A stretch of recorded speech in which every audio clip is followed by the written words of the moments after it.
¿Alguna vez te has preguntado qué pasa con los héroes después de que termina la historia? No los que siguen peleando, sino los que intentaron vivir en paz. Hoy descubrirás el destino que nadie vio venir. El destino inesperado de Gohan en el futuro. La lluvia caía sobre las ruinas de lo que alguna vez fue Ciudad del Este. No era agua limpia. Era ácida, cargada con los residuos de una guerra que ya no tenía nombre. Gohan caminaba entre los escombros, su capa negra empapada, el cabello corto pegado a la frente, los ojos vacíos de asombro, llenos solo de reconocimiento. Reconocía cada grieta, cada esqueleto medio enterrado, cada rastro de energía residual que aún vibraba en el aire como un grito silencioso. Habían pasado 17 años desde que Cell explotó. 17 años desde que eligió ser estudiante en lugar de guerrero. Y durante 15 de esos años, el mundo lo creyó muerto. Él lo permitió. Porque el Gohan que derrotó a Cell no podía existir en paz. Solo en el olvido. Pero el olvido se rompió hace 3 meses. Con la llegada de los Shardborn. No eran androides, no eran dioses.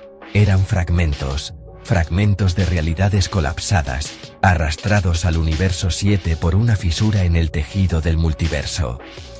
Cada uno portaba un eco de un enemigo derrotado, la rabia de Frieza, la lógica fría de los androides 17 y 18, la ambición cósmica de Zamasu. Y peor aún, conocían sus debilidades.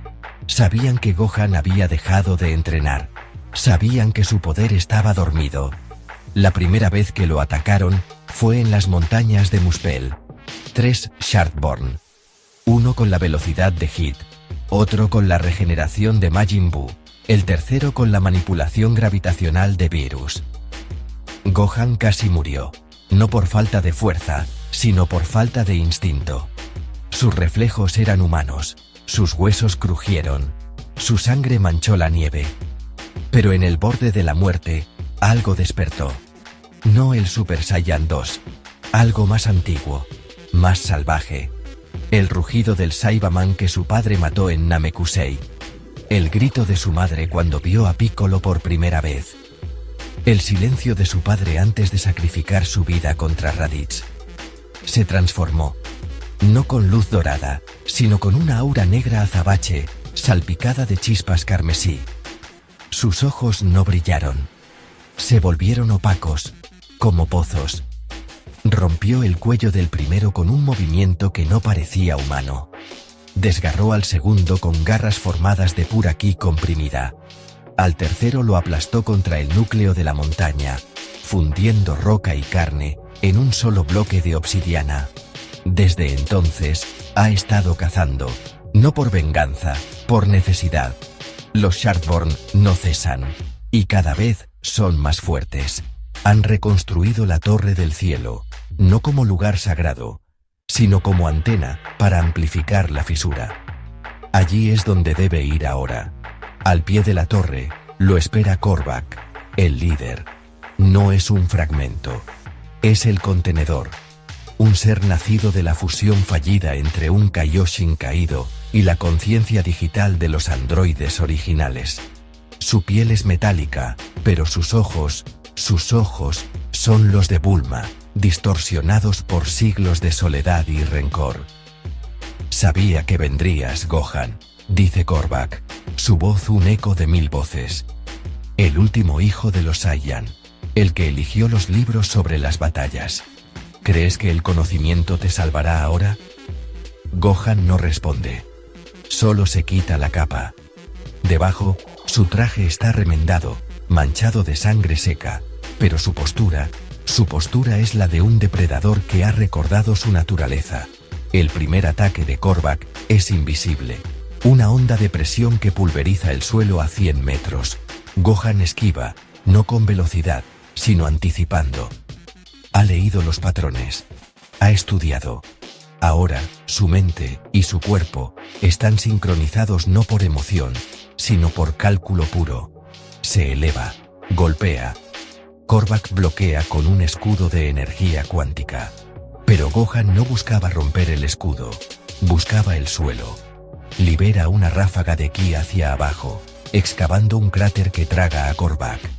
Antes de que el enemigo reaccione, Gohan ya está dentro del cráter, puño envuelto en esa aura negra, impactando el pecho metálico. El sonido no es de metal rompiéndose, es de realidad fracturándose. Korvac tose sangre sintética, sonríe. Eso es el poder que temían los dioses, no el de tu padre, el tuyo, el del que piensa y destruye. Gohan retrocede, siente el cansancio, no físico, existencial. Cada golpe que da, lo aleja más del hombre que quería ser. Cada victoria, lo acerca al monstruo que siempre supo que llevaba dentro. Pero no hay elección. La fisura se expande. En el horizonte, ciudades enteras parpadean, desapareciendo por segundos, reemplazadas por paisajes de mundos muertos. Si no la cierra, el universo 7 se convertirá en un cementerio de realidades. Mira al cielo. Piensa en Pan. Aún pequeña, aún inocente, aún creyendo que su abuelo Goku volverá algún día. Él sabe la verdad.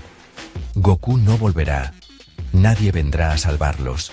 Esta vez, el peso es suyo, y esta vez, no fallará. La batalla por la Torre del Cielo apenas comienza. Si esta visión del futuro de Gohan te reveló el lado oculto de los héroes que el anime nunca mostró, suscríbete y activa la campanita. En Sombras del Misterios, no celebramos leyendas, desciframos los destinos que el mundo prefiere olvidar.